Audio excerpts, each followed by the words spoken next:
国内第一艘3000吨级大型浮标工作船“向阳红22船”今天在上海顺利交付，填补了我国大型浮标作业船的空白。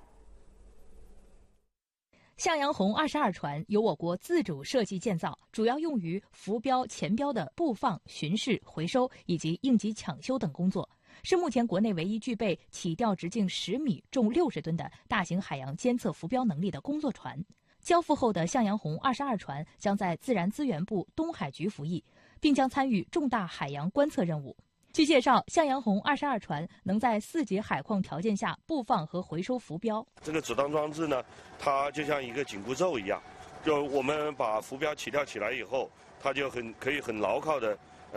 把它夹紧，固定到这个底座上面来。工作人员在施工的时候啊，就会很安全，不受那个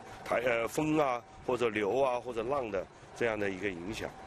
向阳红22船总长89米，宽18米，深7.2米，可以连续在海上工作60天，同时具有全球无限航区航行能力。随着我国建设海洋强国的步伐不断加快，在深远海布放搭载多种监测仪器的大型浮标需求日益提升。